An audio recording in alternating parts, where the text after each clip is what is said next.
Hello, everyone.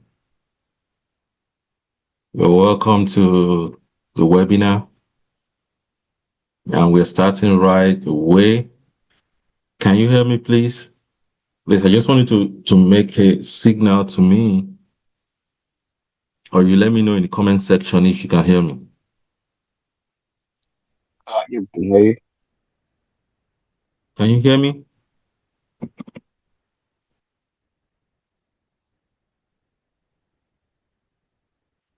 Okay, all right. Okay, all right, okay. Yes, we can hear you. All right, okay. Thank you so much. Thank you for joining us today. I'm Dr. Akinshikolo Animbe. By way of introduction, I'm a dentist and I'm from Nigeria.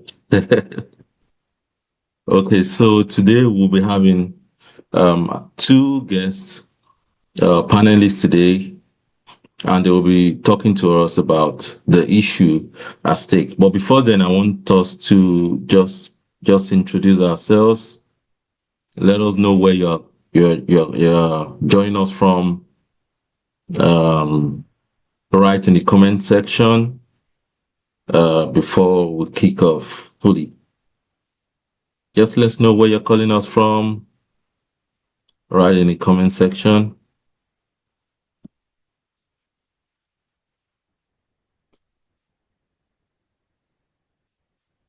I am in the United States to start with, and it's just morning here, so people in Nigeria are about going to bed right now. We are just uh, we are just waking up. Okay, yeah, Bamidele from the UK, Charles from the UK. You're welcome. You're welcome. Katrina from London. You're welcome to the webinar. Okay. Keep sending in your location, please. Let's know where you're calling from.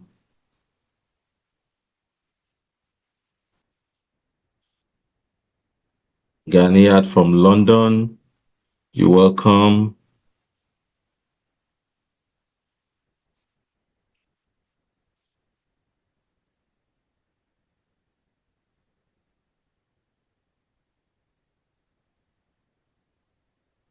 Welcome. You're welcome. You're welcome, everyone. And please make sure your devices are muted so we don't have distractions.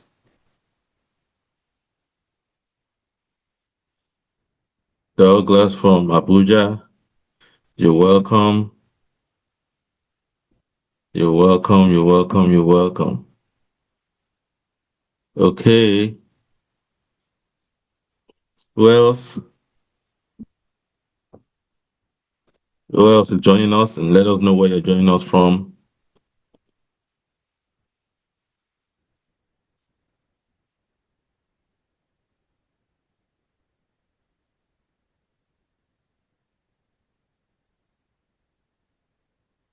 Mr. Amodu, you're powerfully welcome.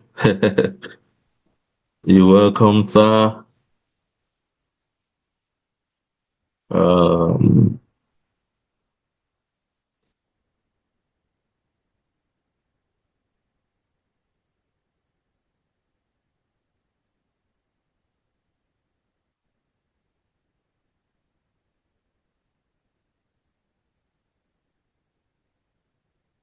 Welcome, everyone. We'll be starting in about 4 minutes from now.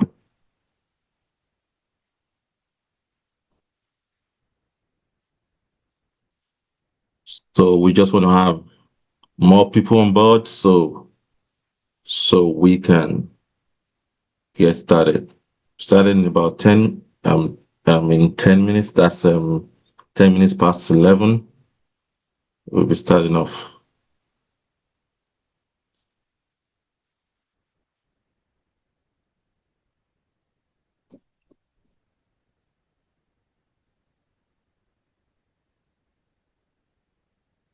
If you're just joining in, you're welcome. Please let us know where you are calling from.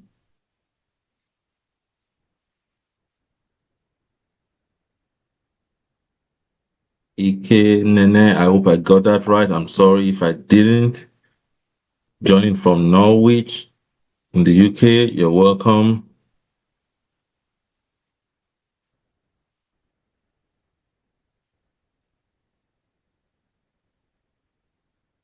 For joining us, just let us know where you're calling from. Where you're joining us from, you are welcome to the webinar today.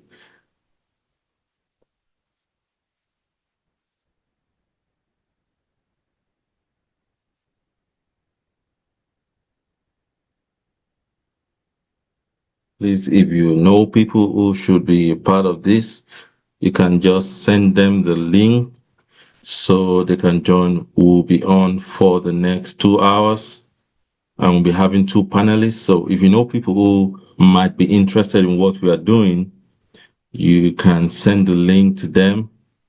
Can you put up the link in the chat box, please? Abisola, can you do that for us, please? Can you just put up the link in the Absolutely, chat box?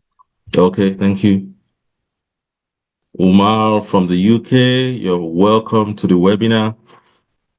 Augustina joining from Essex, you're welcome. You're welcome. You're welcome, guys. You're welcome, guys.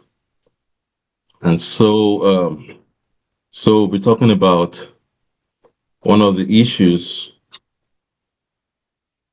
one of the serious issues that needs urgent attention that is affecting us all, and that will be about the brain drain and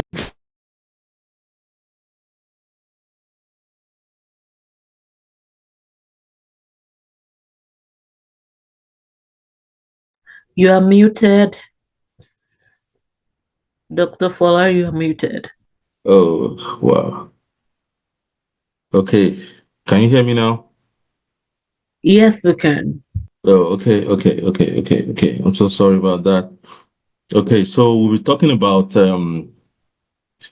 one of the issues affecting us as a country, as individuals, and that's about reversing the brain drain. Now, why we don't want to come off like the messiah, you know, that the country needs, but it's something that little things that we can do to contribute to the development of our country, whether we like it or not. We are all Nigerians, no matter the additional um, citizenship we might have gotten, it still does not deny the fact that we are first and foremost Nigerians. So we'll be discussing this issue, and we'll be having this seminar at least once a month. We'll be having it regularly, and we'll be During bringing this up time, different people from different fields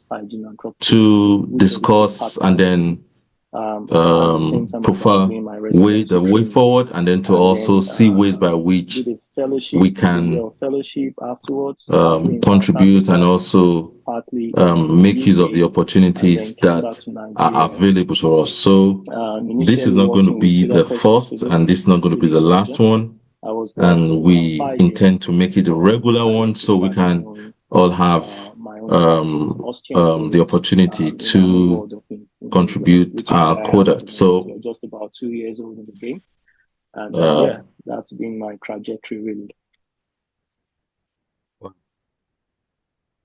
thank you for sharing that with us. So our guest for today is Dr. The first guest that we'll be having today is Dr. Otulano. You didn't start your clinic right away.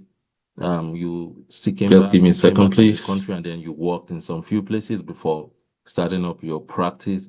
I would like to know what motivated you, because at a time where people are leaving and they are not looking back, I'm just trying to get it in. Was something that you needed to do. So I would just like you to share with us what were your motivation, because there are a lot of discouraging factors really that people, want to talk about? But what were the things that really motivated you to come back? All right, thank you. It's not just one thing, and I don't know. I get this question a lot,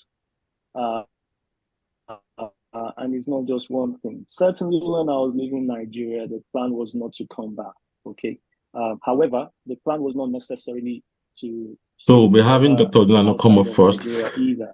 My purpose for Dr. Odulano, is a CEO of wanted to Cedar-Crest Hospital, surgeon, and be able a leading center of excellence in orthopedics and multidisciplinary healthcare. Before then, he was the Chief Innovation Officer at Evercare Hospital in Lekki, Lagos. And he has also worked at St. Nicholas Hospital. We're talking about the big names in the industry. He attended the University of Sharjah, the College of Medicine in the United Arab Emirates. And he also has an MBA from the Imperial College Business School in London. So he's going to be our first panelist today. And before it comes up, I just want us to know, to be aware of what this group is all about. Wherever life will carry me, that's where I will be. Our focus and our strategy for almost 15 years, is centered around contributing our quota to development of the healthcare sector and also making use of the opportunities that are available, because just like the statistics, a lot of guys are leaving, a lot of our colleagues are leaving for greener pastures. Why that is not wrong, there's nothing wrong in it in itself, but it also creates an opportunity that is available in the healthcare sector where people who are interested in coming back can also take advantage of. So that's the two-pronged strategy that we are looking at. So we are looking at number one, making use, maximizing the opportunities that are available because of this migration, and also contributing our own quota to the development of the healthcare sector. And our focus and our strategy is four-way. Number one, we're looking at ways by which through this group we can create avenues for people to access funds, because whether you like it or not, the healthcare sector is really, really capital intensive, quite a lot of funds. And if you were planning to get into it, you have to do things the right way, and you've got to, do it the way in the best way possible. So it's going to require a lot of money, and possibly is going to require a lot of foreign direct investment. So this group, one of our strategy, our focus is how we can get these funds across to people who might be interested, and how they can access those funds. And then we'll also be looking at partnerships. Whether you like it or not, the power of partnership can't be overemphasized, and also the need for specialties and differentiation. Gone are the days where people just get into the private sector and they want to be everything. You want to do everything. That is getting phased off gradually, and it's getting like another idea. Now people want to specialize, they want to face a particular field, and and get better at it. And that's the idea. Partnerships coming together, people coming together to form partnerships that can create something really, really good, something that people can benefit from. So no matter what your specialty is, I want us to look at the long-term goal of forming partnerships with people of different specialties and different fields, and then coming together to create something unique and something really good.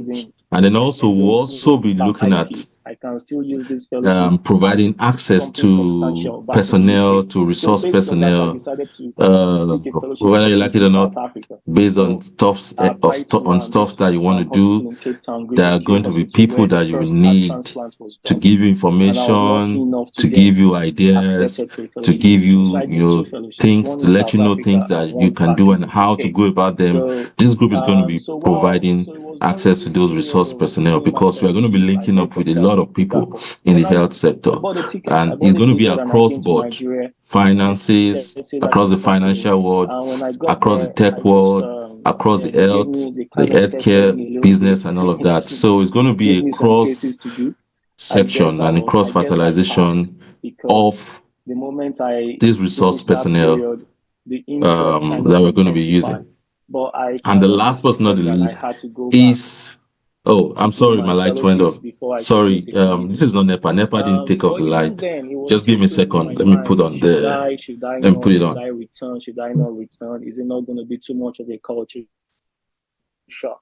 Okay, But the lights are back. when Sorry I for was in that. South Africa, I Yeah, worked with two so, and guys, last but not the Marit least, we're going to Sloksha be and looking at Siton Makuye. mentorship, Marit whether you is a like it or big not. There are reconstruction people who guy. have gone Siton is a ahead pelvic and acetabular of reconstruction guy. us, And working with both of them, these people guys who have they were good. gone As around in, the world, there was gotten their nobody education, that their I degree had all over the even met world, in the UK and that they are was better back than these guys. These ready guys to were get good. something So doing, I or asked they've even Marit once, I said, hey, got Gio, things doing, and you they've got things were going he on. was in the And we're UK going for to be some time and he linking decided to go with back to them South Africa. so that But they you were can in the UK, you provide, could have stayed. You've got skills, man. they can provide Why did you some come back to knowledge, South and they can Africa? help And he us said, hey, Bola, to navigate the way. in the They've gone UK, through it before, I'm so one they of know many. what In South exactly Africa, to I'm do. one So of we're the going to be very linking few up with that those can do what guys I do. for And my mentorship. people need me. And that's one And of the that kind of things that's resonated one with of the me strategies because that I'm we are like, okay, focused on. this is interesting. It's interesting because in the UK, yes, as I said, whatever I do, there are 15, 20, 500 other people that can do the same thing I'm doing. In Nigeria, very difficult to find 10 people that will do exactly the same thing I'm doing. And if you look at the population of Nigeria, it's massive, massive. So I made up my mind, okay, I'll come back home. Let me give it a go. Let's see how it goes. I'll stay for 1 year to start with. If I don't like it, I can still run back to the UK. I can always tell them that I just came to do rural medicine, or I just came to do. I'm coming back to you people. But I think what cemented my decision was just before I finally returned to Nigeria, I came on holiday. Okay, this was I who, in my 15 years in the UK, I probably had been back to Nigeria twice. But within a 1 year period, I'd come to Nigeria like 4 times because I was trying to weigh my decision and see whether I was the right thing to do. And I remember coming on holiday just before I finally returned. And I went on a visit. This was not a walking visit. This was just a normal visit. I think I had a girlfriend at the time that I came to see or something like that. I don't know. Anyway, I popped into Cedar Crest Hospital just to see the guys and just to say hello to them. And they brought in a young lady in her 30s with an acetabular fracture. And so I helped with the resuscitation, just like what any doctor would do. And this was in Abuja, right? And I said, guys, okay, you need to get an acetabular surgeon to fix this for you. And he said, we don't have any. I said, I mean, this is the FCT. Come on, guys, you must have an acetabular surgeon. They said, no, we don't have any. They said, the closest one we have is in Gombe. And we've never even invited him before. I said, really? They said, yes. So I said, okay, fine. Can I take this patient to theater? They said, yes, you can. I said, okay, fine. So I went in, did the operation. Operation went really well. And for me, that was the moment when I knew, okay, I think I'm making the right decision here. Because sometimes it's not in the healthcare system in Nigeria, it's not about whether patients have the money. Sometimes patients have the money and they can't get the quality of care just because the skills are not as readily available.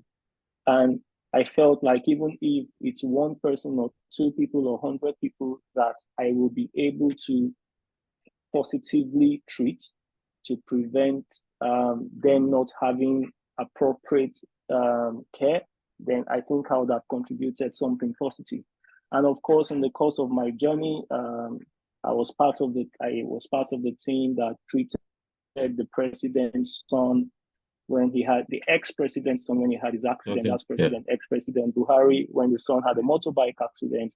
It's part of the team that treated him. And I'm very proud of that because it was at the right place at the right time. So that's kind of like the synopsis of why I ended up finding myself in Nigeria. And I came here, and honestly, the challenges are there, but the cases I've done, the things I've had to do, sometimes I wish I could just push some cases to other people and say, guys, I need a second opinion here. But then I realized, well, it's like you're probably the only one right now within your circle that can take this on. But things have changed a lot since I came, positively actually, and I'm just part of the chorus really.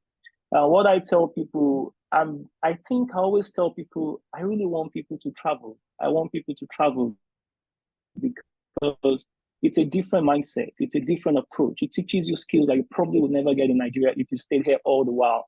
But I hope that more people can come back because honestly, any country you go to today, people built those countries. People worked hard to build those places. And if we don't build Nigeria, things are never going to get better.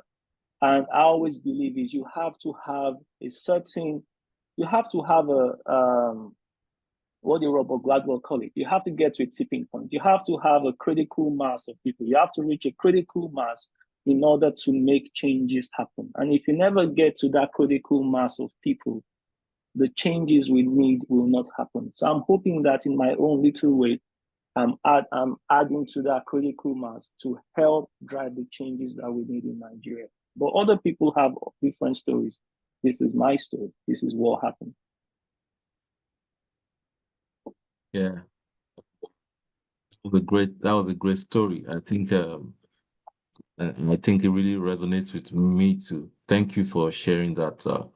One of the things that I really got from what you said was about the fact that there is a need and there are opportunities, and you said something, you said, if you were still in the UK or anywhere else, there were more than, there were more than 20% of people who were ready to do what you were also doing too, but right back home, you didn't find anyone who could do that. And that was one of the motivating factor for you. And I think that's one of the essence of doing this because every one of us would have been at one time or the other, would have thought about this too, because personally, I want to do things that I want to be someone who plays a major role. I want to be someone who puts in all their effort into things.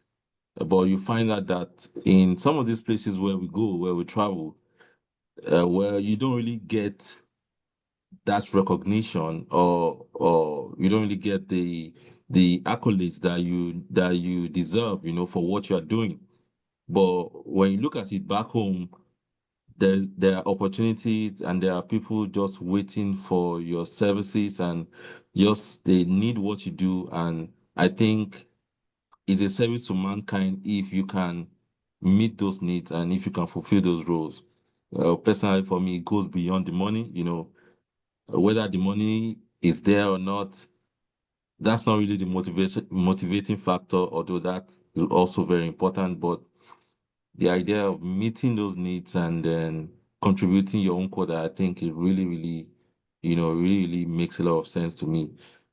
Some time ago, someone approached me, a friend here in the US, and was like trying to tell me about the what I stand to benefit from joining the US Army. I'm like, I'm not going to fight for you guys. You guys, you expect me to go to war for a country that I don't even feel like I'm a part of. I'd rather go to Sambisa Forest and do that for my country rather than, Mhm. even if they're not going to pay me for it, Because whether we like it or not, we are all Nigerians. And we have the Nigerian blood in us. So, well, some people do it. I'm not criticizing them, but we all view things differently. And that's one of the essence of this group is to bring together people who have a common, thinking and who think alike and who have the same mindset. For people who have stayed abroad for a long time and they are contributing their quota, I'm not against them, and that's good, that's fine, that's perfect. But you definitely have people who have other thoughts too, and that's why this group is not for everybody. It's for people who have the same mindset and who are thinking alike. So uh, that's just it. So I would like to ask one more question. You see, because um, Nigeria loses about like they say, about $2 billion annually on medical tourism, you know, and you can do it alone. You've been trying your best. You've been, attending to as many people, as many patients as possible. And just like you said, you know, sometimes you said you just feel like pushing some of those cases to other people so that they can attend to them. But because there's a little that you can do, you can only do as much. You can't do everything. So how can we what are the possible roles that we can play to cut down on medical tourism and to take advantage of these opportunities that are available? 2 billion annually is a lot. $2 billion is a lot. And it simply means that there is a market. There are people that are ready to pay for these services that they go abroad for, and probably they can even get it cheap at home. So, what can we do? How can we come into play to take advantage of these opportunities? Why, supporting and improving the healthcare sector? All right. Thank you very much. You said a lot in some of the things you said, and I was just going to touch on some of those things. Honestly speaking, um, different people have different reasons for wanting to come back to Nigeria or wanting to do something similar to what I did. Not all of it is altruistic, and not all of it is honorable. And I'm not here to legislate on the reasons why people do the things they do. I'm only here sharing a part of my story. And to make it very clear, there's this perception that it's only when people run into trouble abroad that's when they want to come back to Nigeria. That's not true. Some people genuinely do that because that's what they want to do. And the other thing to say is, look, at the end of the day, Nigerians are high flyers anywhere they are. So when it comes to recognition, anywhere we are, we get recognized because we do good, we do well. So again, um, decisions to come back shouldn't necessarily be because, oh, these guys are not giving me my accolade. No, if you work hard wherever you are, you will get the accolades. I remember when I went for my orthopedic interview before I got my training number, there were about 200 of us applicants, and there were 5 jobs. All right. And I, I am a black guy, right? Who doesn't even speak with a British accent. And I remember after the interview, one of my trainers came to me afterwards and said, "Oh, what do you think happened? Do you think you got in?" I said, "I'm not sure." I said, "How do you think the interview went?" I said, "I think it went really well, but I don't know what will happen." And the guy turned to me, a white guy, orthopedic surgeon, and goes, "Congratulations, you were one of the best at the interview." The point is, we fly high wherever we are. So back to Nigeria is not necessarily because people are not doing well out there. Just wanted to make that point. The second point is people are already, the trajectory, the path that everybody will take is different. I took my path because I had been away from Nigeria for almost 15 years without much contact with the country. There are some people that have left that keep some presence. I have friends who every year they're running outreaches, every year they're coming to give back. they've never completely left Nigeria, even though they are based abroad. So that's another model as well. But coming to your question about medical tourism, the reality is that it's a very, very, very long journey. We can't escape from the fact that Nigerian patients don't trust the Nigerian healthcare system. All right. And many times it is this lack of trust, which has been exacerbated by so many factors. Some of it is due to the system, some of it is due to the personnel, some of it is due to the patients themselves. We're a very, very interesting mix of people in Nigeria. Our health-seeking behavior is quite complicated. It's not as easy. It's not just about the doctor. I can assure you, if a patient comes to me today that they want a knee replacement done in Lagos, they've probably been to 4 other places, and they are probably comparing costs, not necessarily looking at skills, just looking at, okay, where can I get the best deal?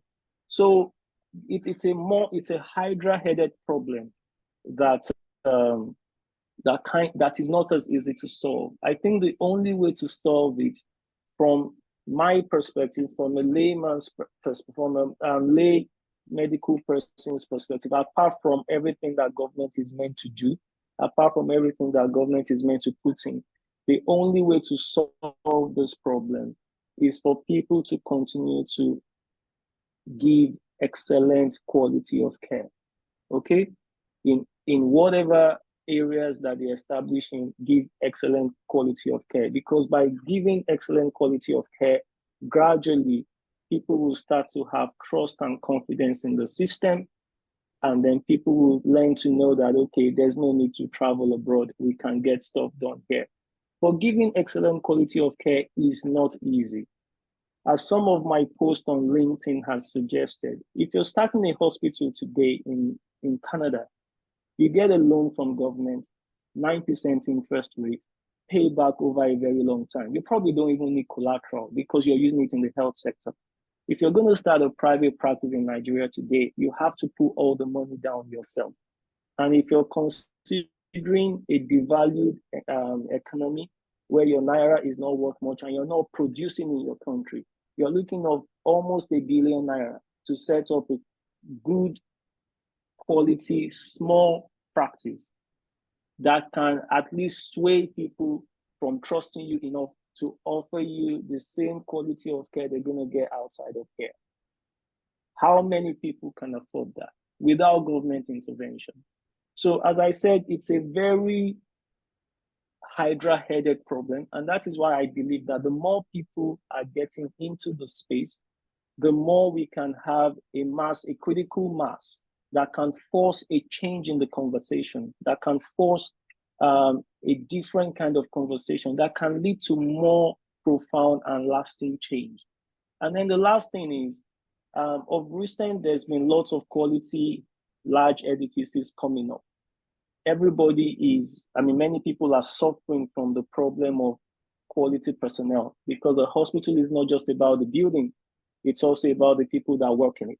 And I've been personally disappointed when you have a big hospital, and take my specialty of orthopedics, for instance. You have a big hospital, and the orthopedic surgeon that is manning that big hospital is somebody who is not as experienced, who is not as equipped to do what they're doing, because they probably graduated 2 or 3 years ago. They haven't really gone outside to do lots of fellowships. And they don't have the insights maybe to ask for help when they need help. Now, if you go to a mushroom hospital in Mushin, your x-rays the x-rays of your surgery are probably never going to leave Mushin. If you go to a big fancy hospital in Ikoyi, those x-rays of your whatever intervention you do is going to go everywhere. It's going to get to Belgium, it's going to get to America, it's going to get to the UK. And then if you're the kind of person who your skills are not as great, and you do something that is not great, those x-rays are out there being criticized by everybody.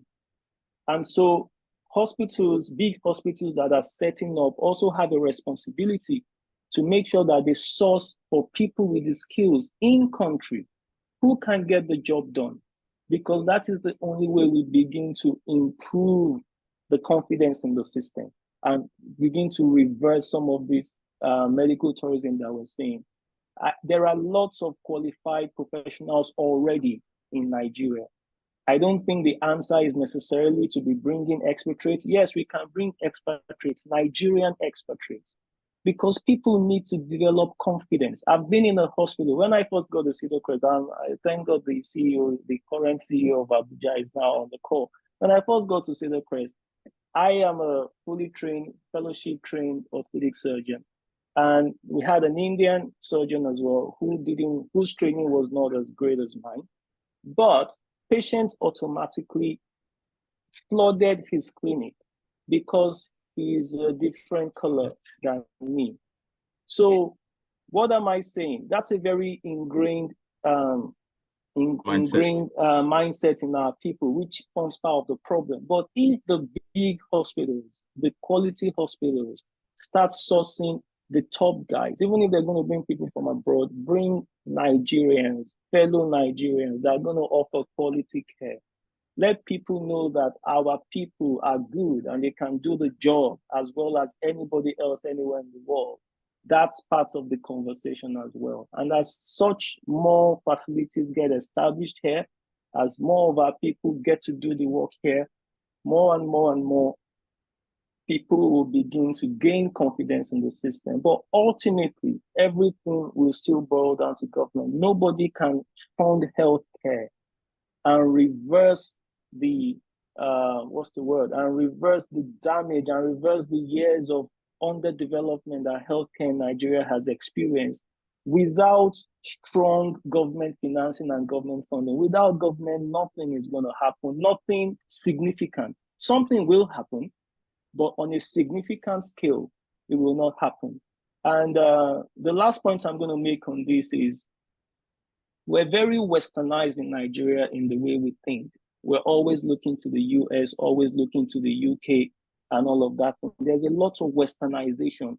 I'm a product of the Western society, okay? I'm a product of the Western society. I trained in the UK, outside of Nigeria.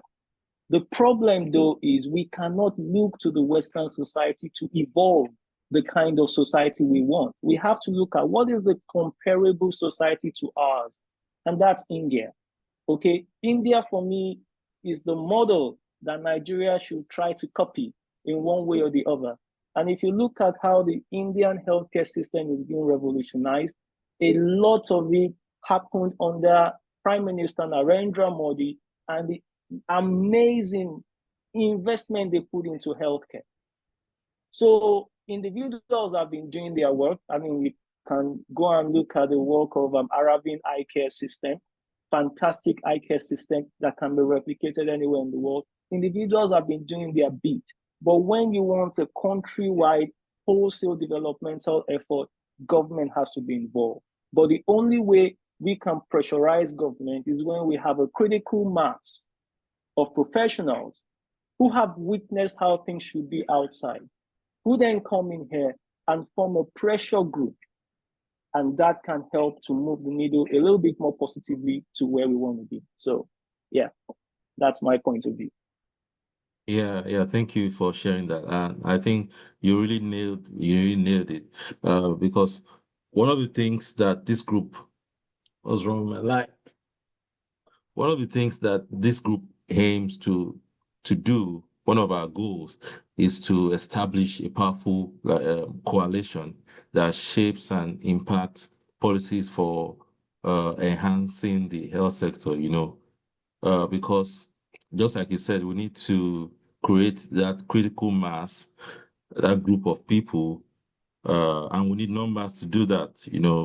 If we're going to be talking to government, just like you said, you mentioned the case of India, the case study, we need to be high on the numbers. We need to come together as a group that is formidable. And that's when government will be able to take us seriously, because a lot of policies that government is planning to bring up to solve this problem, they are doing them outside of the input of the people that are really involved, the health care personnel, Some of these policies don't even have input from medical doctors, from nurses, from pharmacists, from physiotherapists, they don't have all these inputs, but they just bring those things out and then they hope that it solves the problem. Whereas a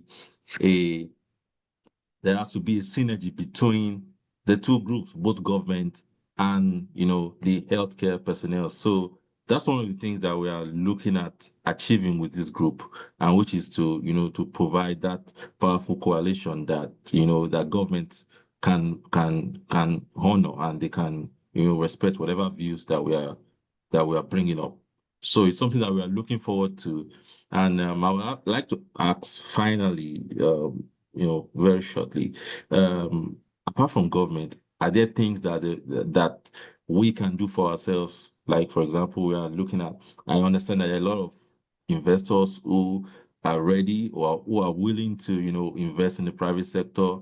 There are a lot of rich people in this country or in Nigeria. There are a lot of rich people, a lot of rich guys who are ready to invest in the health sector and bring in money. I don't know. You're smiling. Have you had any experience Yeah, contrary to that? I'm smiling because I don't want to go into politics, right? And this is what I'll say, right? Anybody who wants to invest, so I think investment is critical. And I think that sometimes, I mean, the easiest thing government can even do right now is provide cheap loans, okay? Cheap loans to serious players in the healthcare sector. But you see, we have a we have a systemic problem in Nigeria across all sectors, and time and pressure is what will change things. And this is why I keep talking about the critical mass. Time and pressure, proof of concept. I'm here today. You've invited me to speak today, probably because and this is the first time we're meeting. This is the first time I'm actually seeing you in person. But if I wasn't running my own private outfit, if I wasn't doing anything to show that I'm in the game and I've got skin in the game, maybe you wouldn't reach out to me. And this is the whole essence of proof of concept. You see, many people in Nigeria want get rich quick things. Health is not a get rich quick.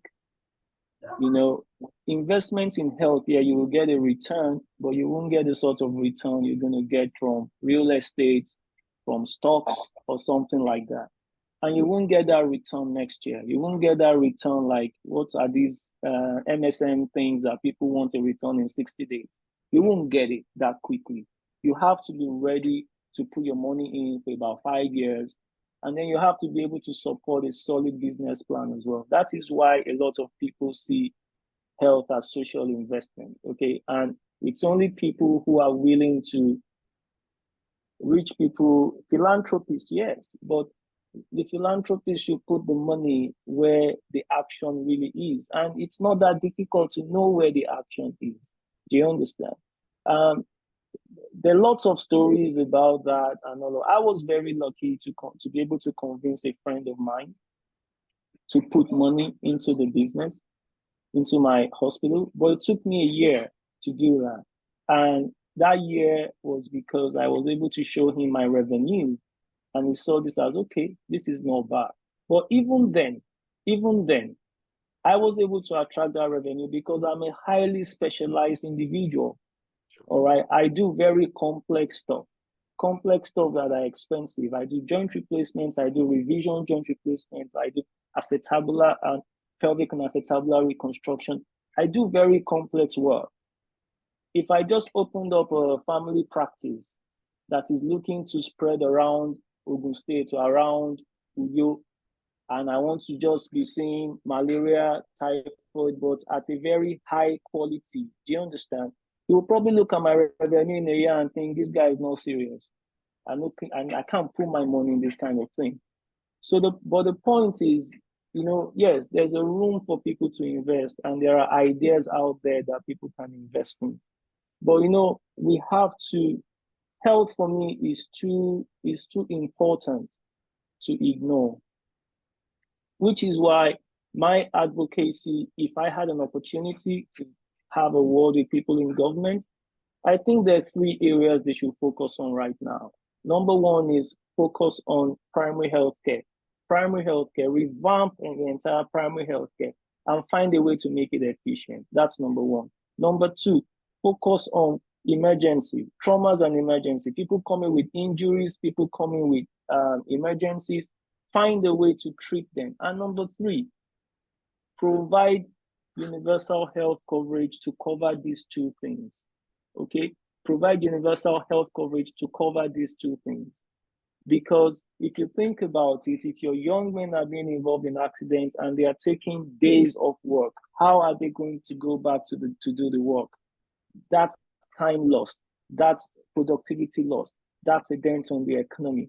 Everything has to work together. So absolutely, people should talk, and that's why I think that even if you people who are abroad are not able to return physically, you can make your money speak for you. Find people who have a like interest, who are of like mind.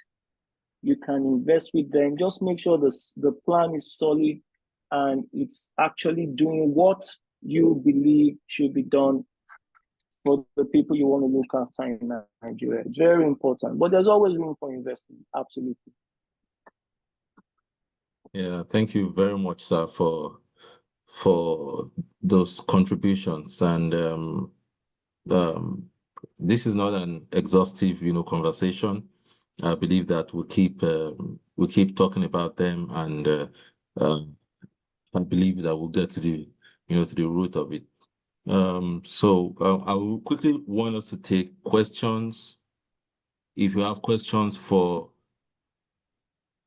Dr. Akinola, please, if you like to ask him questions directly, you can just raise your hands and then you unmute yourself and then you can ask him questions. So in the next 4 to 6 minutes, we can quickly do that. And then before that, I'll quickly take some of the questions in the comment section. Okay, I think Nkechi is asking for the breakdown by specialty in the $2 billion expenditure. Well, I think it's about I think cancer treatment ranks the highest, if I'm not mistaken. People go out for a lot of that for cancer, for radiotherapy, chemotherapy, and all. So I think that ranks the highest. And probably heart conditions. So then people go out to give birth for a lot of reasons. So I think those are the things that account for basically more than a larger part of it. Then people go out for cases, renal failure, renal cases and stuff like that. But I think you can search online and then you find a lot of more information on that. Have you started talking to government? Not yet. So we are still in the process of doing that. We are starting to put in the numbers. Just like I said, you can register, you can join us. We have a WhatsApp group. The link is in the comment section. Abisola, please, can you send the link one more time if you want to join us on our WhatsApp group? Yes, please. Yeah, this is open for all healthcare personnel. If you're a doctor, you're a medical doctor, you're a dentist, you are a pharmacist, you're a physiotherapist, you are a nurse, you are, those 5 groups. If you belong to any one of them, please, you can join us in our WhatsApp group and then we'll continue the conversations from there. So we're about to be registered as a company limited by guarantee. So that way we can be able to talk with government and then our words can carry more weight. And then another one from Idris Quadri. Okay, thank you so much, sir. You are a consultant radiologist. Yes. I think this is for Dr. Akinola. He's asking, do you think these fellowship programs? Absolutely. So I read that question, Okay, and all thanks right, for that okay. question. It's a very useful one. Yes, it can. The only problem is, I have lots of people who sometimes say, I want. So yes, short answer, it can. But the best places where these things can happen are in the public hospitals because they are the ones that have the volume. All right. And in terms of, because what you gain from fellowship interventions is you get exposed to things that you're not used to doing, or you don't have enough skills in doing. But at the same time, you need volumes to be able to do more than an observership and actually participate yourself as well. And that's where, for me, it's the public healthcare aspect is so important. All right. That's a different conversation on its own. But if we can just get it right in the public sector, even if it's not all the public hospitals, even if it's just a setting, what's it called? Even if it's just setting centers that are just highly developed to treat certain things, it allows for skills transfer easily. I'll tell you a story, which is just to illustrate sometimes the difference in how we think as Nigerians and how maybe we should be thinking as Nigerians. I remember when we treated a high-profile patient. I will keep the details. And after the patient had been treated in Nigeria, they chose to go to Germany for physiotherapy because they could afford to fly this guy to Germany for physiotherapy. So I said at the time, my thinking then was, okay, these guys have the resources to fly somebody to physiotherapy. Would it not have been easier to bring, you're going with air ambulance, you're going to stay in a place, you're going to rent out. If you put that money and you bring in one or two highly trained specialists, and then get some local people, some locally trained guys around that person, and watch how the person is doing everything he's doing. Okay, you're working on this patient, but you have some well-trained, locally resourced people as well. That way, you have already done some skill transfer that the next patient will benefit from. So that the next patient doesn't have to travel abroad for this care. And I'm saying this because the person was in a powerful position in government. They could have easily done that, but they preferred to move this person out rather than develop capacity back home. So yes, the short answer to the question is yes, it can be done. And for him as a radiologist, there's already some work being done from some, Dr. Nina Lowo, for instance, does a lot of interventional radiology work, which of course, but how many people can he train? How many cases does he have? If he was able to, if he had a good setup in the public sector and he was able to go into a public hospital running 20 cases every week, all right, that is a very good opportunity for those people who want to learn to come and learn from him. And that's how we develop and expand capacity. So we have to create those enabling environments to be able to spread these skills within the country. It has to happen. Yeah, thank you very much, sir. I've got 3 questions, 3 viewers in their hands. Before I take them, Chioma, yes, oncology training from Cambridge. Yeah, you're welcome. Okay, please, we want you to join the WhatsApp group. So we can connect further. This is the right place for you. You want to, yeah. Okay. Just a quick word for people who actually want to come back. See, before I came back, people used to talk about Nigerian doctors are arrogant. When you call them, they don't want to give information. And yes, some of that may be true. And some of that may be a reflection of the training. But people abroad can be condescending as well. And it could get really annoying. And I've had cause to speak to some people abroad who wanted to find out about some of their patients. And the tone was already quite condescending. And I can understand how guys down here could be easily, TikTok. I mean, I try to be as patient as possible, explain as much as possible. I don't discriminate. I speak to a lot of nurses because I actually think that training abroad upskills a lot of nurses compared to what we have in Nigeria. I wish we could actually develop nurse practitioner programs here so that our nurses do some of what we're depending on doctors to do. So, I mean, I get to interact with a lot of people abroad. So if you come back, and one of the reasons why I decided to take 5 years out before I started my own practice, I actually did that deliberately because I knew that I did not understand the system. The people who speak bad of the system has problems, no doubt about it. But if you're coming from outside here and you just want to start something in Nigeria, not having understood the landscape, you will most likely fail. All right. And when you come here as well, you have to eat a lot of humble pie. You just have to, unfortunately, that's just the way it is, at least at this point in time. That is just the way it is. You have to eat a lot of humble pie. You have to try and integrate back into the society. It wasn't as difficult for me. I grew up here anyway. I did medical school here. I'm used to NEPA not giving me lights. I'm used to mosquito. I'm used to all those things.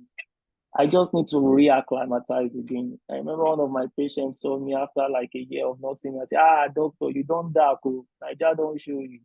Well, such is life. So I would just plead, no matter where, please come back, please come and do some work, even if not on a permanent basis. But do understand that Nigeria is not an easy terrain. You will need to, be a lot more chilled out, a lot more, just study, and let other people just help to chaperone and guide you if you want to do that. Somebody says, why do I have to do that? I'm coming back to help. Well, sometimes you have to do that because you're coming back to help, just so that the person who really needs that help, you're not frustrated by the roadblocks in the system, and that doesn't stop you from delivering the help that you really want to deliver. Yeah. Okay, thank you very much. We take one question from Charles. You can unmute yourself and you can ask a question now. Yes, thank you. Thank you, Mr. Akinola, actually, for the your input and sharing your story and your journey. I have two questions, and just one is a comment. The first question is someone who's myself. I'm a GP. Just by introduction, I'm a GP in Norwich. Didn't school in Nigeria, but very much a Nigerian. So left for medical school before Nigeria. I went back eventually to practice for a bit. The question I have for you really is, someone who runs a private establishment, private practice, that is something that I'm very much familiar with, being a family hospital and stuff back in Port Harcourt. How have you found getting the supporting skill set you need for your private establishment? And I say that specifically around nursing staff, physiotherapy, those supportive roles that you did for post-surgical care. What is the quality of the workforce that you have available to you, where you look to recruit, where you look to employ? Because anyone who's planning to do something in Nigeria in the private sector, it just has to be private sector, because the guys in the hospitals and the teaching hospitals will frustrate the life out of you. That's the simple truth. They are very much stuck in their ways and very bitter. So public system is completely out of the equation. So when you go in private, how have you maneuvered or sort of steered your way through the problem with skill sets? Because you have nurses who have BSc but are really poor, really bad, and you have the ones who are auxiliaries who are really, really bad, like bottom of the barrel bad. How have you navigated that? That's one question. The second question was very similar to the initial comment around. Sorry, am I the only one losing Charles, or is it my network? Can you hear me now? Okay, now second now. Yeah, we can hear you. Okay. Both of you now. Yeah. Okay. So the first question, the very first question was, how have you navigated the skill set you need in terms of your practice? Sure. The second one, quickly, I heard the first one. Yeah. Yeah, the second one is really slightly a bit more of a comment / a bit of a question. You mentioned you hit the nail on the head very, very key there when you talk about primary care and emergency care and being able to have universal cover for those specific two areas, because that is the most primary point of contact, and the benefit that has overall for the health of the economy and productivity, and eventually, translate into better GDP. Obviously, the link is quite obvious. I know that people in diaspora have a lot of fantastic ideas what to do, and I'm a very grounded person because of my experience in private sector in Nigeria and private practice. The idea that you have or that we have this platform and having setting up something in Nigeria, I personally don't think anything would happen at a national level. I've always, even down to government, I always say these things all the time. Nothing will happen at a national level. Nothing would even happen at a state level. Everything that is meaningful would have to happen at a local government level. I say that because you have, say, for example, you've got 1,000 people in that WhatsApp group. You can begin to divide that into states. And specifically, you can even further knock that down into local government in those states. Because if primary healthcare centers in those specific states are working, that is way of contributing. Now, primary healthcare services, no local governments can do so much so. You know who the local government chairman is. There's much more direct contact. Something happening at its national level will just not happen. It has to happen at a very local level. Very, very, I'm talking of the very, very local level, at local Yeah, government level. I quite agree. If PHCs are not working, it's difficult to get something happen on a national scale. So, Mr. Kenneth, that's more of a comment. But the first question, how have you found the skill set, recruiting and managing staff? And yeah, how have you found that aspect of things actually? Because it has been a struggle for me, and my establishment in Port Harcourt. How have you navigated that minefield of recruitment and staff? All right, great. Thank you. Thank you very much. Fantastic question. And for me, these are the joys and the surprises that Nigeria brings to you. All right. My wife is a physiotherapist, first and foremost, and she actually is trained in Nigeria, but she has a master's from the UK, and she has some training from the UK as well. So from that perspective, she brings the skills that I need from the physiotherapy perspective. But just leaving that aside, at least I was lucky from that perspective. My recruitment of nurses, I basically recruit almost fresh out of nursing school. All right. And I can tell you, I have 5 permanent nurses, and attitude is fantastic. I think the first thing, I didn't put that attitude in them. They have a fantastic attitude. And the rest, in terms of my specific orthopedic work, the rest has to do with training. A lot of investments into training people, making them aware of the way I work, giving them the resources to learn a new way of working separate from how they've always been used to. Even coming down to dressing materials. Okay, I'm currently treating a patient right now with chronic venous insufficiency with ulcers, and I introduce the concept of compression bandaging to them. Okay, compression bandaging to them, and honestly, they've all taken it on. I only needed to show them a couple of times, and they just took it on. So for me, attitude is the most important thing, and I think the younger you get them, the better for you. Of course, those people who have worked already in the public sector, it might be very difficult to reorientate them. But I also noticed that the way they behave in the private sector is different. Okay, especially when you're paying them directly. Environment matters as well. Environment matters. In Lagos now, you can't afford to talk to people anyhow, especially in the private sector, which is probably one of the things you're alluding to. Attitude to work, attitude to patients, and all of that. Because of the enlightenment in a place like Lagos, people will basically fight you if you talk to them anyhow. They won't take it, they won't accept it. So I think the local environment also matters. But I have just gone for really young nurses, 1 or 2 years out of nursing school. I don't use auxiliary nurses. Technically speaking, I don't think anybody in a major city should use auxiliary nursing for anything other than healthcare assistance. If you were working in a, what's it called? If you were working in a district, in a village or in a town, one of those remote towns, yes. Auxiliary nurses are the backbone of healthcare delivery in those places. You can't escape. If you're working in a major city like Lagos, like Port Harcourt. I think auxiliary nurses, their role is just as healthcare assistants as far as I'm concerned. But then ultimately, for me, it's all about training. And it spreads from the person who is heading the hospital. If you, I mean, I will tell my nurses dare not behave anyhow. I won't, I will take my time to talk to you. I will take my time to train you. I will take my time to teach you, such that you only need to work with me for a few months to understand this is the way we work. And if you're not meeting up to scratch, we let you go. But this is the way we work. This is our culture. This is the culture we have built in this place. And that culture is one of respect and is one of mutual respect and respect for our patients, especially. So I think catch them young. There are lots of young people with fantastic attitudes, I tell you, and I work with some of them, and I didn't have to train them attitude-wise.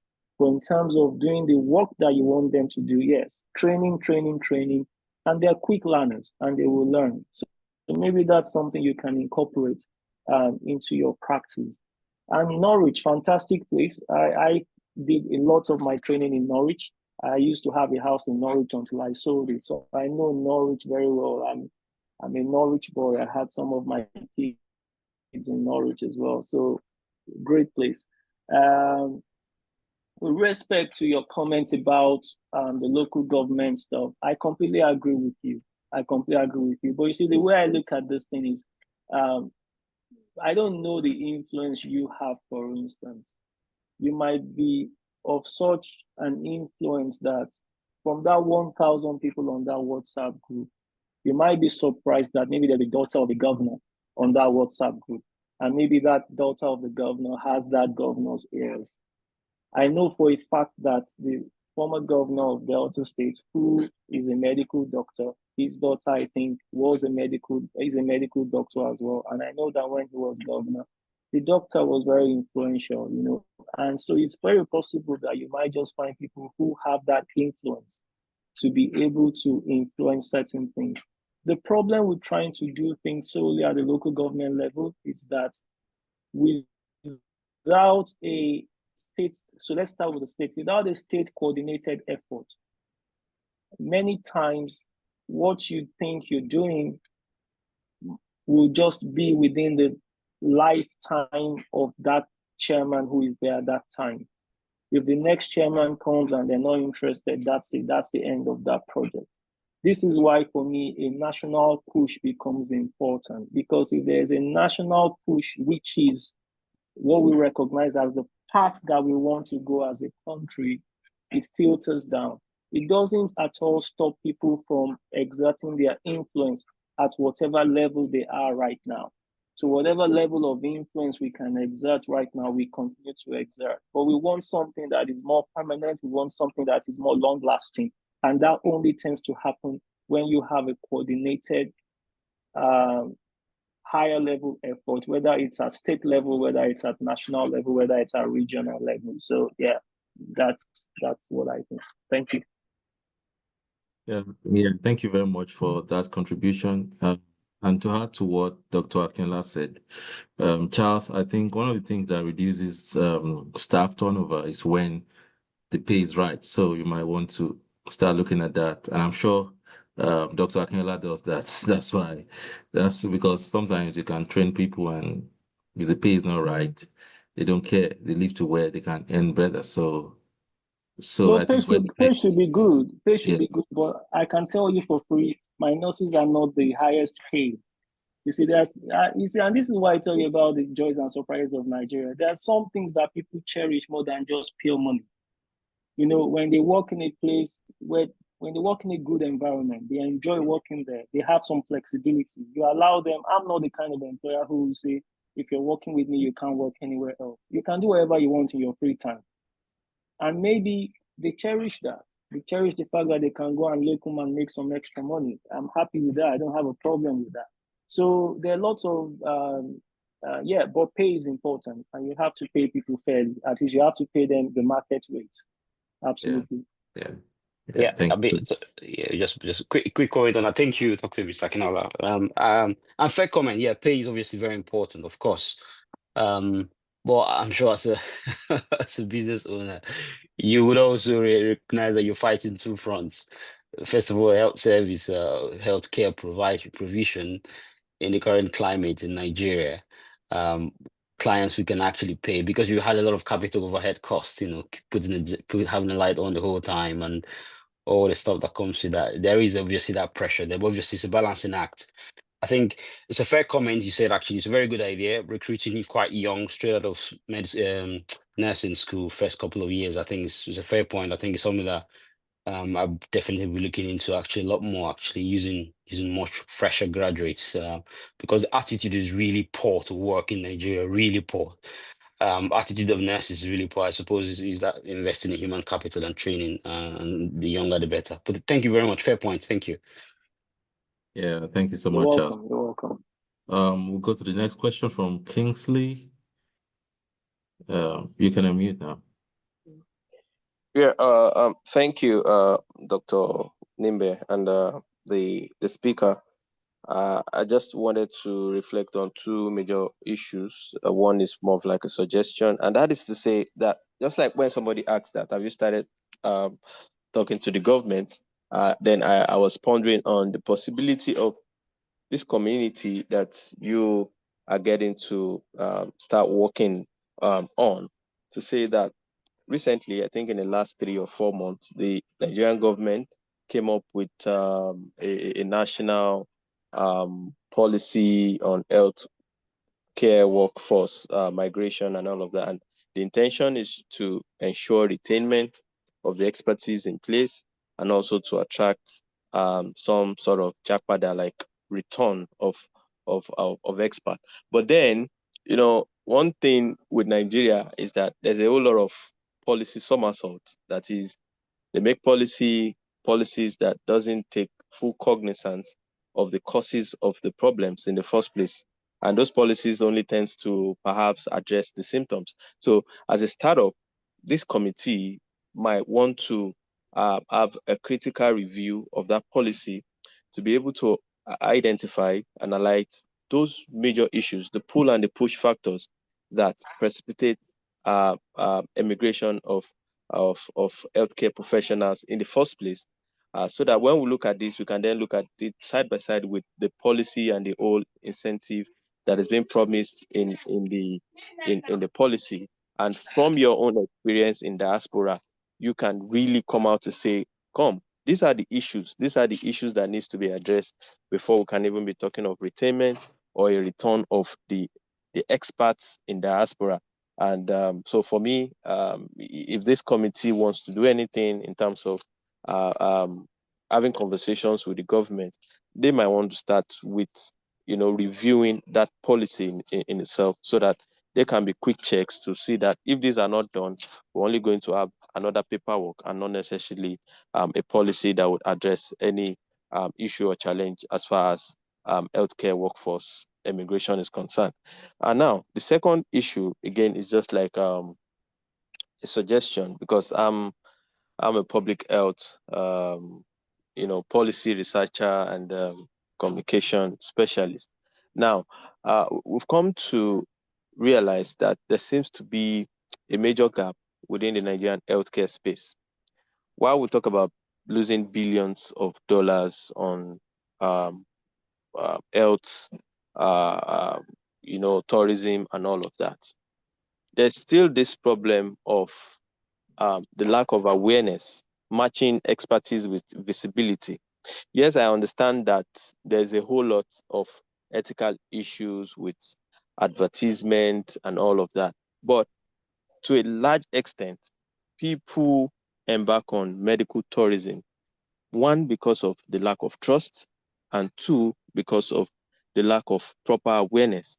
Somebody that wants to do a total hip replacement now, you have Dr. Akinola who can do that in his hospital.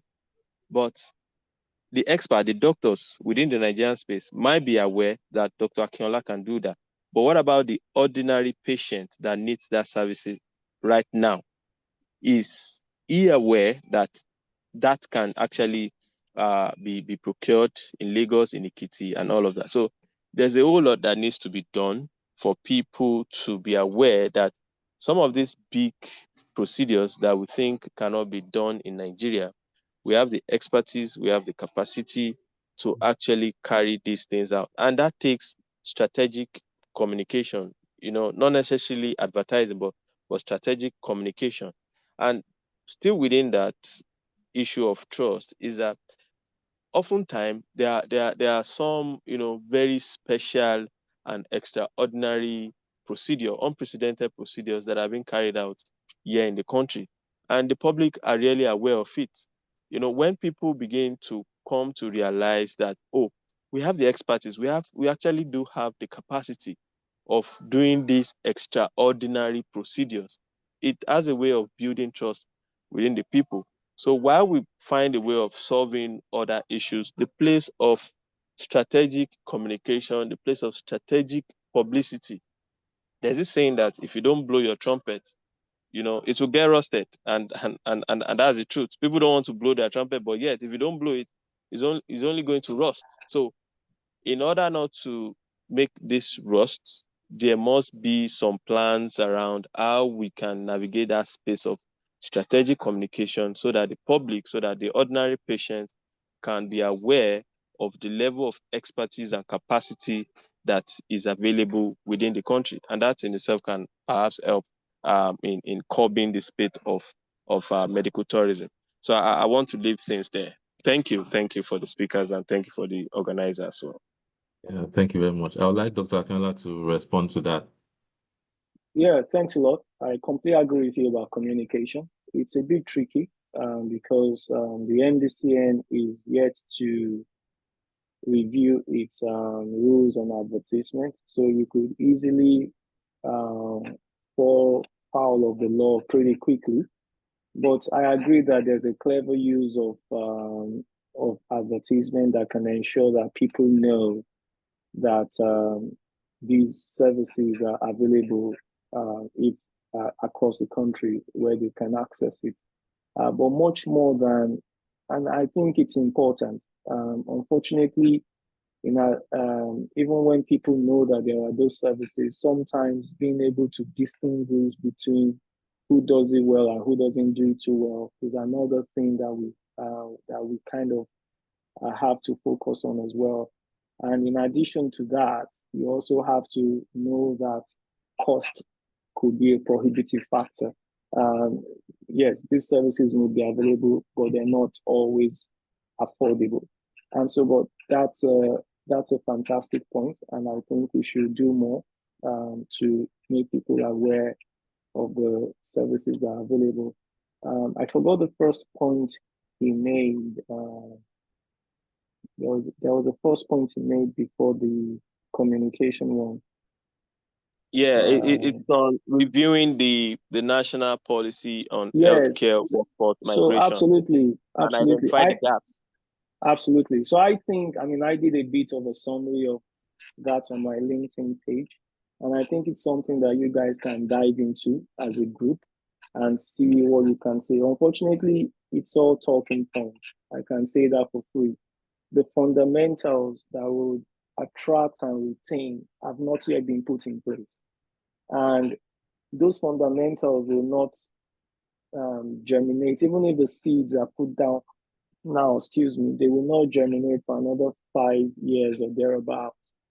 So trying to retain and attract when the basics have not been put in place, for me, I think it's a tough ask.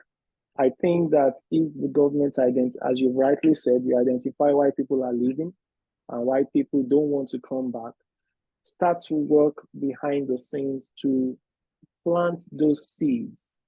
And then as the initial offshoots start to come up, do your drive to bring people back in. Because right now, if somebody wants to come back and is asking, but what you said you're going to do, you haven't done it. How am I sure you're going to keep to your word? Am I going to come back just based on promises? Especially knowing the Nigerian factor, it's hardly going to work. So I think that there's a they're putting the cart before the horse, as they say. I think they should put some things down first. There should be some basic things that have been worked on to show commitment before, people can believe that they're going to do what they say they're going to do. Yeah, thank you very much, sir, for that. We can still take one or two questions. So if you have questions, you can raise your hand. So we take them. Unfortunately, Dr. Odulano will not be able to join us because he had some challenges with his flight. His flight got rescheduled, and that really took him off his schedule. So I don't know. I've not gotten any response from him yet. I guess um he's on his way, he's on his flight, so I don't think we'll be able to have him. So if you have questions, you can take one or two. And then as a summary, just to reiterate what I already said, for people who might not have joined when I said them, I was trying to talk about the essence of this group, and that is um to create, just like some of the things that we said already, especially that were reiterated by um Dr. Akinola. you know some of them are actually the things that we are planning as a group. So we are trying to see, we are trying to have some focus areas where, as a group, so that we don't get distracted. And one of the areas that we are looking at, uh, okay. All right.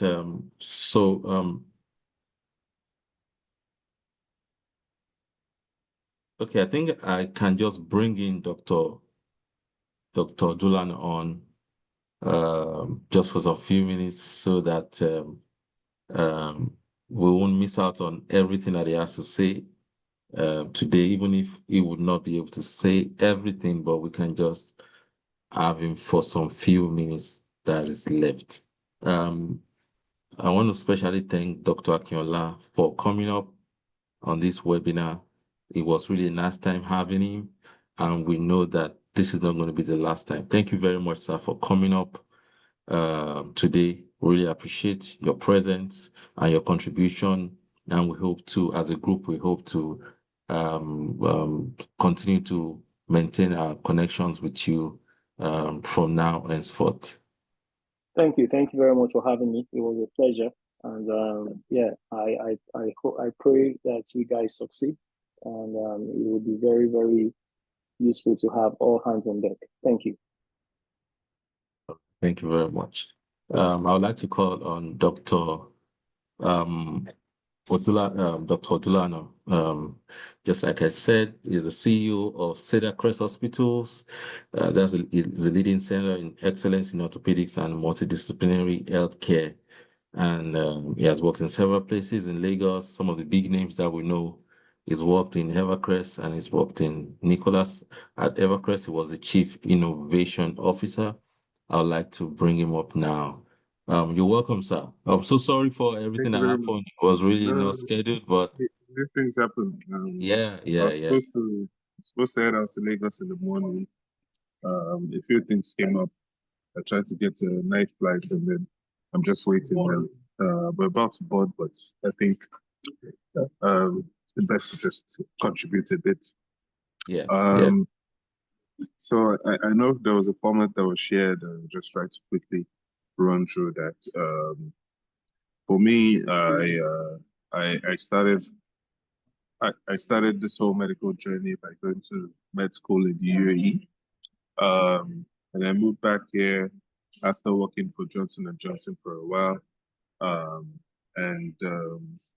With Johnson & Johnson, I was actually in orthopedics, essentially selling implants and doing clinical education as part of their marketing team. I then moved from there to clinical practice in Nigeria, did all the hoops. and then left clinical practice at some point, go to business school. After business school, decided to go into entrepreneurship. Very wild one, to be very frank. So not something I advise people to do. But that did go well. Got to the point of actually selling that business off, and then joining Evercare. From there, I'm now at Cedar Crest as CEO, and essentially it's really a case of testing a few philosophies, and these philosophies generally are around how healthcare should be delivered, how processes get just one minute, how processes are important, and all that stuff. And the core part of all of this is that we keep trying to build the quality of healthcare in Nigeria by really focusing on people alone. But the core parts that we need to be focusing on generally is the processes. And that's where people who have gotten, experience of better processes or more streamlined processes, more efficient processes come in. So it's not just about transferring the clinical skills or the advancements in skill set or the technologies that have been owned. It's about the processes. And those processes that have been able to give that quality assurance abroad are the same set of processes that we need locally. So we need to just really think about all of that in focus and see how do we contribute even from where we are. And from the point of view of contribution, we should just really look at how we can within our scope of things. Sorry, I'm sitting in the lounge and there's a bit of background noise. But the focus here is there's a way for all of us to contribute. We don't all have to come into the country before we can contribute to processes or the technology or skills transfer. There's a lot that can help now. We're doing a lot of telemedicine these days. And it's getting all the way even to surgical theater. We're getting people who have more experience, signing to surgeries virtually and guide the way things are going. We're using AI a lot more, and because there's room, for a while now, a lot of people who are abroad batching patients so that when they come in, there's a lot of work to do. They're in for like a week or two, and then they go. Yeah. And then they're back again in another 3 months. But in those 3 months, they've been doing consultations, they've been, working with firms that they've set up locally. So there's always a lot of opportunities, and there are ways to actually get around these things, essentially. So I'd like to stop there. There are a bit of questions, happy to take. But one of the things that I think Nigeria needs, right, is more operating companies, operating entities generally, opcos, as you would say. There are quite a lot of decent infrastructure on ground. The likes of Evercare, the likes of Cedar Crest, Lagoon Hospitals, they all have quite a lot of infrastructure and equipment on ground that can be exploited. But what we need are these operating entities, right? These groups of doctors will come together to say, oh, we want to focus on dental care, we want to focus on oncology, TTC. We have a plan. One of us is always going to be on ground, all of that. Okay. Okay, no problem. Okay, so I'll need to go at this moment, but those are the angles we need to be looking at Okay, essentially. I guess we have to bring you back, especially on the areas of processes that you talked about. Bring you back some other time so we can really dive deep into it. Thank you very much. Thank you very much, sir, for coming up today. Yeah. Have a safe flight. Yeah. Okay. All right. So thank you very much, guys, for coming up on the webinar today. I just like to go through the stuff that I already said briefly, and then we end it. So like I said, what this group is about is what some of the things that Dr.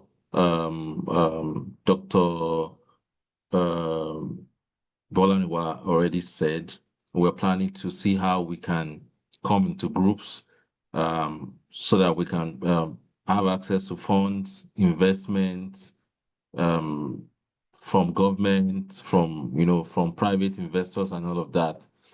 That's what one of the focus that this group is about. And we're also looking at partnerships, just like Dr. Odulano said, the importance of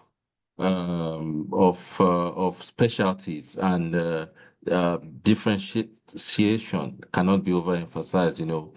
We need to come together as a group, form specialties so that the people can really benefit from our services. And let me chip this in. This is a group of health personnel, so it's not only about doctors. We also have the nurses with us. We have the pharmacists, the physiotherapists, medical lab scientists. So we're working as a unit, as a group. So please, if you have people who might be interested in joining us, the link is in the comment section. You can just send it to them. If you have WhatsApp groups, you can post them as broadcast on them. And then in subsequent editions of this webinar, we'll also be bringing in those people, those guys in the other subspecialties. Like the nurses, we'll be bringing people from the nurses, we're bringing in nurses, we're bringing in physiotherapists, we'll be bringing in investors, we'll be bringing in financial analysts, we'll be bringing in, nurses and people who have worked this part from different fields of medical practice. So the next webinar we'll be having will be in January, and we'll communicate the date across. And lastly, please, there's a WhatsApp group link in the comment section. Please join the group so that you can have access to all the things that we'll be discussing and all the plans that we have for you. Thank you very much again, everyone, for joining today. It was really an awesome time having those discussions and the panelists. And I also want to especially thank Dr. Debo and Dr. Bolaniwa for coming up today. It's really been an awesome time having everyone on board. Thank you very much. See you some other time. Bye. Bye, everyone.